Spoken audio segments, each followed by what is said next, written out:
Alors, on va se servir de cette image pour présenter un peu l'interface de SilverFX.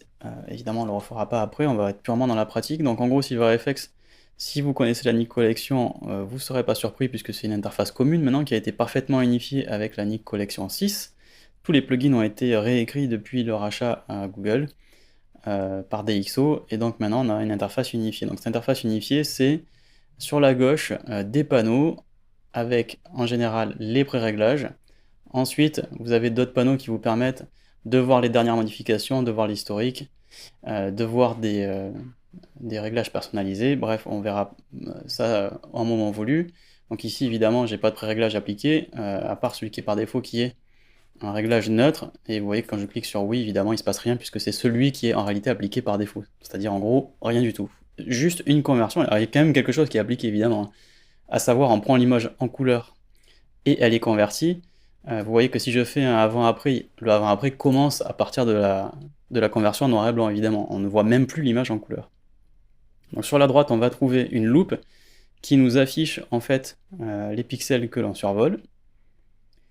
Alors si jamais on veut voir un endroit précis, on peut verrouiller en fait cette loupe. C'est-à-dire ici, on va cliquer l'endroit où l'on veut vérifier en permanence. Donc si je clique là, maintenant, peu importe ce que je survole, en réalité, c'est ça qui va s'afficher.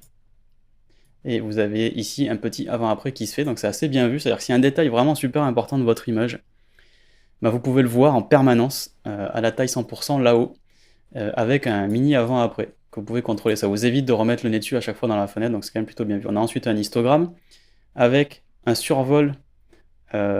Ici, c'est divisé en 10, donc en gros, on va avoir les 10 diaphes d'exposition entre le noir et le blanc. Donc ça, c'est plutôt bien. Ça vous permet là aussi de voir en quelques secondes quelles sont les zones concernées. Et vous voyez que ça marche aussi, y compris dans l'aperçu dans la loupe. Donc c'est quand même plutôt bien vu.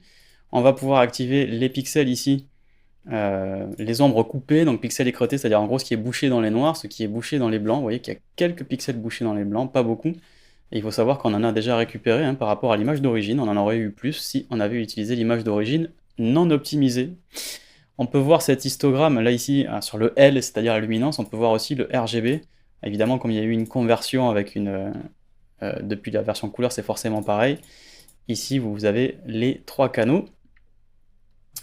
On peut voir ensuite dans les réglages globaux toutes les glissières qui vont nous permettre de retoucher la luminosité, de retoucher le contraste, de retoucher la structure. Donc il y a vraiment plein de trucs ici qu'on ne retrouve pas du tout dans les autres logiciels, dans Capture One, dans Camera Raw, Lightroom, plein de petits détails qui vont nous permettre de cibler des zones spécifiques de la lumière et de la retoucher d'une certaine façon, qui soit n'a pas d'équivalent, soit nous demanderait en fait de galérer, hein, tout simplement, c'est-à-dire de cumuler plusieurs retouches pour y arriver, quoi. On a évidemment la possibilité de faire des réglages sélectifs avec ce qu'on appelle les points de contrôle, qui est le système de retouche, j'ai envie de dire signature de DxO. Donc c'est en gros un point de contrôle ou une ligne de contrôle, c'est un réglage en fait qui va évaluer la luminance et la chrominance, c'est essentiellement un masque de lumière ou de couleur, et ça va nous permettre de cibler certaines zones. On peut en avoir plusieurs, on peut les inverser, on peut faire plein d'opérations, donc on n'est pas obligé de retoucher en global. Si par exemple ici on veut avoir le ciel et que le ciel, pour faire un effet de contraste ou de structure hein, sur le noir et blanc du ciel spécifiquement, on peut le faire. Ce qui demanderait là aussi pas mal de travail à la main dans les autres logiciels. Clearview qui va vous permettre en fait de travailler les effets. Donc Clearview c'est quand on a un effet de brume, ça va nous permettre de travailler le contraste global, et vous voyez que ici, enfin un effet de brume, ça nous permet de resserrer les micro-contrastes. Ce qu'on peut faire déjà plus haut, mais là c'est une façon de le faire en une seule glissière, vous voyez que ça donne des images très dramatiques tout de suite, donc à manipuler avec parcimonie.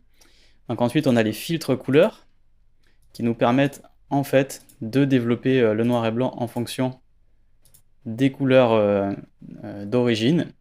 Donc en gros on fait varier la teinte et l'intensité, ou alors on utilise les couleurs d'origine du fichier sans les modifier. Type de film, si ici j'ai envie de simuler une pellicule, je vais pouvoir simuler le grain de certaines pellicules, enfin d'abord l'émulsion, c'est-à-dire en gros le rendu, mais aussi on peut en dessous simuler le grain. La sensibilité aux couleurs, donc là aussi, qui permettent de développer en fonction des couleurs d'origine et non pas de faire un filtre par-dessus pour le reteinter. Donc c'est pas forcément facile à saisir, mais on verra ça à l'occasion dans les différentes images. Donc c'est la sensibilité de la pellicule là, à certaines couleurs pour produire une image avec un noir et blanc, avec une conversion en gris qui va être plus claire ou plus foncée sur chaque couleur séparée. Donc là aussi ça c'est quelque chose qui existe déjà dans les autres logiciels, donc ça c'est peut-être moins original. Évidemment, une bonne vieille courbe, voilà, très important, une courbe, hein, j'ai envie de faire un contraste global, hop, je fais un contraste en S, ok, donc ça c'est pareil, rien d'exceptionnel, mais il faut absolument que ce soit là. Donc ensuite, le grain de la pellicule spécifiquement, là aussi on peut simuler toute une série de grains de pellicule, et enfin en bas des réglages de finition, la possibilité de faire un virage partiel, ajouter du vignettage, faire des bords brûlés, pour simuler les bords brûlés d'un négatif, ou carrément rajouter des bordures en fonction d'un voilà, différents designs. Bref, il y a vraiment plein de choses, donc tous ces trucs-là, évidemment, avoir tout ça sous la main, c'est quand même extrêmement pratique.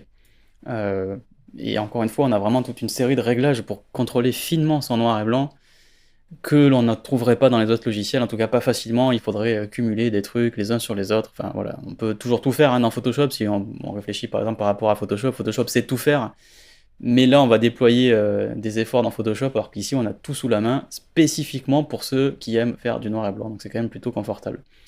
Donc voilà pour le petit tour rapide de l'interface, on va évidemment dès la prochaine vidéo commencer à retoucher cette image pour prendre un petit peu plus nos aises avec SilverFX.